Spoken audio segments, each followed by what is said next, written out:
தெய்வச்சனமே, கர்த்தருடைய ஆவியானவங்களை பார்த்து சொல்றாரு, நீங்க ஏன் ஜனமா இருக்கிறதுனால உங்களை முற்றும் முடிய விடுதலை ஆக்கி, உங்களை முற்றும் முடிய ரட்சித்து, உங்களை முற்றும் முடிய உங்க கரத்தை பிடித்திருக்கிற கர்த்தர் உங்களை பார்த்து சொல்றாரு, நான் உன்னை முடிவு பரியந்தம் நடத்துவேன், நான் உன்னை முடிவு பரியந்தம் நடத்துவேன்.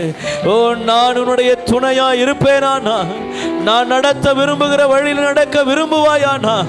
உன் பாதை எண்ணெயாய் பொழியும், உன் பாதையிலே நெய் ஊற்றப்படும், உன் பாதையெல்லாம் விளக்காய் வெளிச்சமாயிருக்கும். என் வார்த்தையின்படி கேட்டவைகளின்படி செய்கிறவன் எவனோ அவன் எனக்குள்ளே நிலைத்திருக்கிறவனாய் காணப்படுகிறான். மெய்யான விடுதலை கர்த்தரிடத்திலே உண்டு. சத்தியத்திலே நடக்கும் பொழுது விடுதலையின் ஆவியானவர் நம்மை நடத்துகிறவரா.